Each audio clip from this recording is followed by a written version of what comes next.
Hello friends, welcome to Ammu's cabinet. இன்றைக்கி நாம் வந்துட்டு ஒரு ப்ரோட்டீன் லட்டு எப்படி செய்ய friends welcome to Ammu's cabinet.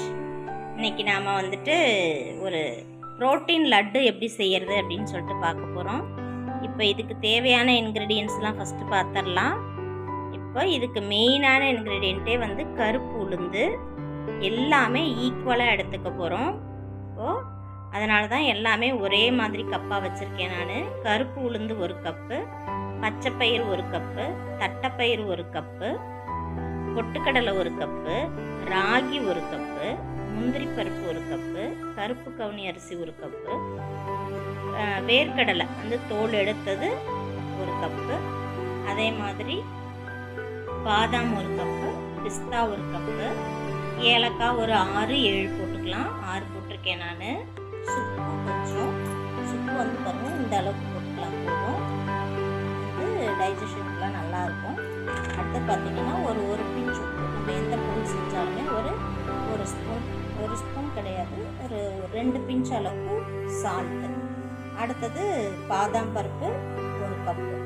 இது எல்லாத்தையுமே ட்ரை ரோஸ்ட் பண்ணிக்கணும். எல்லாமே எதுவுமே வந்து நம்ம ரோஸ்ட் பண்ணாமல் இருக்க போகிறதில்ல. எல்லாமே வறுத்த வேர்க்கடலை, வறுத்த பொட்டுக்கடலைன்னா கூட லைட்டாக ஒரு டைம் வந்து நம்ம ட்ரை ரோஸ்ட் பண்ணிக்கிட்டு எல்லாத்தையும் பவுடர் பண்ணி ஒரு ஏர்டைட் கண்டெய்னரில் நம்ம போட்டு வச்சுக்கிட்டோம்னாக்கா நமக்கு எப்போ தேவையோ லட்டு தேவையோ அப்போது தேவையான அளவு மட்டும் எடுத்து மிக்சியில் போட்டு, நாட்டு சர்க்கரை வேணும்னா அப்படியே போட்டுக்கலாம். அப்படியே போட்டு ஒரு பல்ஸ் விட்டு கொஞ்சமாக நெய் விட்டு நம்ம உருண்டை பிடிச்சோன்னா ப்ரோட்டீன் லட்டு ரெடி. பாருங்கள், எல்லா பொருளுமே நமக்கு உளுந்து, பச்சைப்பயிறு, கருப்பு கவுனி, ராகி, தட்டைப்பயிறு, பொட்டுக்கடலை, வேர்க்கடலை, எள்ளு, முந்திரி, பாதாம், பிஸ்தா எல்லாமே ரெடி ஆகிடுச்சு. உப்பு இதில் போட்டிருக்கிறோம், ஏலக்காய் போட்டிருக்கிறோம், சுக்கு இந்த மாதிரி வறுத்து அதை சின்ன சின்ன பீஸாக உடச்சி போட்டிருக்கோம். அப்போ தான் நல்லா உடஞ்சி நமக்கு நல்லா அந்த வாசமும் கொடுக்கும், டைஜஷனுக்கும் நல்லாயிருக்கும். அதனால் உப்பு, ஏலக்காய் இதில் போட்டிருக்கோம். இந்த பாருங்கள், ஏலக்காய் எல்லாமே வறுத்தாச்சு. இதை நாம் ஆறின பிறகு நல்லா அரைச்சி பவுடர் பண்ணிக்கலாம். இப்போ எல்லாமே ஆறிக்கிட்டு இருக்குங்க. இன்னும் ஒரு பொருள் மட்டும் நான் சேர்க்க போகிறேன், சிகப்பு அவுள். அது 1 கப்பு போட்டுக்கலாம். இது ரொம்ப நல்லது. அதனால் சிகப்பு அவுளும் 1 கப்பு வறுத்து நம்ம இந்த பொருட்களோட சேர்த்து அரைச்சிக்கலாம். இது இன்னும் கொஞ்சம் டேஸ்ட் அதிகமாக இருக்கும். நம்ம நட்ஸை தவிர பாக்கி நட்ஸ், இந்த எள்ளை தவிர பாக்கி எல்லாமே நல்லா நைஸாக அரைச்சிட்டோம் பாருங்கள். இதுக்கு பிறகு பாருங்கள் நல்லா நைஸாக இருக்குது. இதை வந்துட்டு இனிமேட்டுக்கு இந்த நட்ஸை போட்டு அரைச்சோம்னா எண்ணெய் அவ்வளோ பிரியாது அந்த வேர்க்கடலை முந்திரியிலேருந்து. இப்போ போட்டோம்னா கரெக்டாக இருக்கும். இதையும் அரைச்சிட்டு பார்க்கணும். நம்ம நட்ஸ் எல்லாம் நல்லா அரைச்சாச்சு. அதுவே கொஞ்சம் எண்ணெய் பிரியிற மாதிரி இருக்குது பாருங்கள். இப்போ இதோட சேர்த்து ஒரு பல்ஸ் மட்டும் விட்டு எடுத்தோம்னா நமக்கு ப்ரோட்டீன் பவுடர் ரெடி.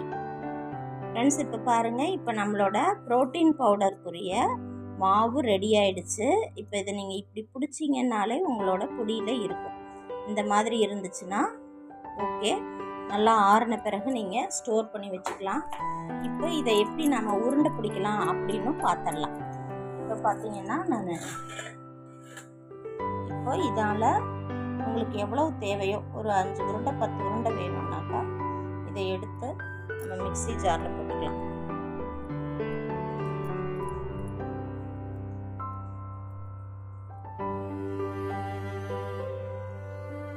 மூணு கரண்டி போட்டிருக்கேன் நான். இப்போ இந்த 3 கரண்டிக்கு உங்களுக்கு எவ்வளோ சுகர் தேவையோ நீங்கள் போட்டுக்கலாம். நான் வந்து குலாஸ் நாட்டு சக்கரை தான் யூஸ் பண்ணுறேன். இதை வந்து நீங்கள் எது பண்ணணும்னு அவசியம் இல்லை, வடிகட்டணும்னு அவசியம் இல்லை. இதில் மண்ணெல்லாம் எதுவும் இருக்காது. அதனால் இதை நாம் அப்படியே சேர்த்துக்கலாம். பாருங்க, 1 உங்களுக்கு எவ்வளவு இனிப்பு தேவையோ அந்த அளவுக்கு சேர்த்துக்கோங்க. சில குழந்தைங்களுக்கு நிறைய இனிப்பு வேணும், சில குழந்தைங்களுக்கு கம்மியாக வேணும். அதுக்கேற்ற மாதிரி நீங்கள் சேர்த்துக்கோங்க. இப்போ நான் 3 கரண்டிக்கு ஒரு 4 ஸ்பூனாக போடுறேன்.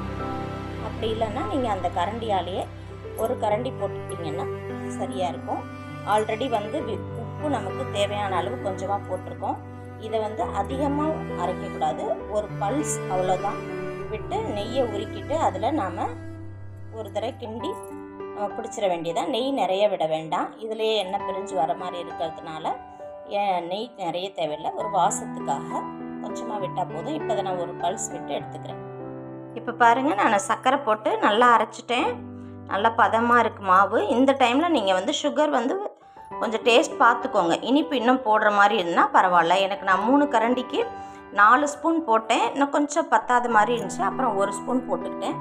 இப்போ நெய் உருக்கி வச்சுருக்கேன், அதில் இதை கலந்துட்டு அப்படியே நம்ம உருண்டை பிடிச்சிட வேண்டியதுதான். திரும்ப இது பண்ணணும் இல்லை, நெய் உருகி இருந்தால் போதும். இதை கொட்டி நம்ம கலந்து உருண்டை பிடிச்சிட்டோம்னா நம்மளோட புரோட்டீன் லட்டு ரெடி. எல்லா சத்துமே இதில் கிடைக்கும். சத்து மாவு உருண்டைன்னு சொல்லுவாங்க. பார்க்கலாம் எப்படி இருக்குன்னு. இப்போ பாருங்கள், நான் எல்லா மாவையும், நான் அரைச்ச எல்லா மாவையும் நெய்யில் சேர்த்து பிசைஞ்சிட்டேன். இப்போ இப்படி பிடிச்சிங்கன்னா உங்களுக்கு உருண்டை பிடிக்கிற மாதிரி வரணும். இப்போ எல்லாத்தையும் பிசைஞ்சாச்சு. இப்போ பிசைஞ்சு நம்ம லட்டு மாதிரி பிடிச்சி நம்ம எடுத்து வச்சிட்டோம்னா எதுவுமே ஆகாது. 1 வாரம் ஆனாலும் குழந்தைங்க ஈவினிங் ஸ்கூல் விட்டு வந்தாங்கன்னா ஸ்நாக்ஸுக்கு சரியாக இருக்கும். இல்லை வீட்டுக்கு அல்லது ஸ்கூலுக்கு எடுத்துகிட்டு போய் ஸ்நாக்ஸ் சாப்பிடணுன்னாலும் ஹெல்த்தியான லட்டு. மற்ற ஐட்டம்ஸ்லாம் கூட வந்து பேக்கெட் ஐட்டம்ஸ்லாம் எடுத்துகிட்டு வரக்கூடாதுன்னு சொல்லுவாங்க ஸ்கூலில். இந்த லட்டு தாராளமாக நீங்கள் குழந்தைங்களுக்கு கொடுத்து விடலாம். இப்போ இந்த லட்டு எப்படி இருக்குன்னு பார்க்கலாம். உங்களுக்கு தேவையான அளவுக்கு சைஸில் சின்னதாக அல்லது பெருசாக கொடுத்துக்கலாம். குழந்தைங்க சின்னதாக பிடிச்சாதான் அழகாக இருக்கும், பிடிக்கும். இதுதான் லட்டு. இப்போ ரெடி ஆகிடுச்சு பாருங்க. நம்மளோட புரோட்டீன் லட்டு ரெடி ஆகிடுச்சு. இதே மாதிரியே எல்லா உருண்டையும் பிடிச்சிக்கலாம். உங்களுக்கு தேவையான அளவு சைஸில். இப்போ ஒரு வாய்க்கு ஒரு உருண்டை வர மாதிரிலாம் செஞ்சோம்னா குழந்தைங்களுக்கு ரொம்ப பிடிக்கும். அதே மாதிரி நம்ம ரொம்ப குட்டியாக பிடிச்சி எல்லாத்தையும் பிடிச்சிட்டு உங்களுக்கு எப்படி வந்துச்சு காட்டுறேன். இப்போ பாருங்கள் ஃப்ரெண்ட்ஸ், எல்லா மாவையும் நான் உருண்டை பிடிச்சிட்டேன். எனக்கு வந்து ஒரு 8 உருண்டை வந்திருக்கு. நம்ம 3 கரண்டி போட்டு நாட்டு சர்க்கரை போட்டு நெய்யில் கலந்து உருண்டை பிடிச்சோம். 3 கரண்டிக்கு 8 உருண்டை வந்திருக்கு. இன்னும் ஒரு 15 கரண்டி மாவு எனக்கு இருக்குது. இது எப்படியும் இன்னும் ஒரு மாதத்துக்கு போதும். இது வந்து சின்ன குழந்தைங்கன்னு இல்லை, பெரியவங்களும் சாப்பிட்லாம். டெய்லி ஒரு லட்டு சாப்பிட்டிங்கன்னா நல்லா ஹெல்த்தியாக இருக்கும். ப்ரோட்டீன் ரிச் லட்டு இது. சாப்பிட்டுட்டு எப்படி இருக்குன்னு சொல்லிட்டு செஞ்சு பாருங்கள். செஞ்சு பார்த்துட்டு எப்படி இருந்துச்சுன்னு கமெண்ட் பண்ணுங்கள், லைக் பண்ணுங்கள், ஷேர் பண்ணுங்கள். நம்மளோட அம்மோஸ் கேபினெட்டை சப்ஸ்கிரைப் பண்ணலைன்னா சப்ஸ்கிரைப் பண்ணுங்கள். தேங்க்யூ.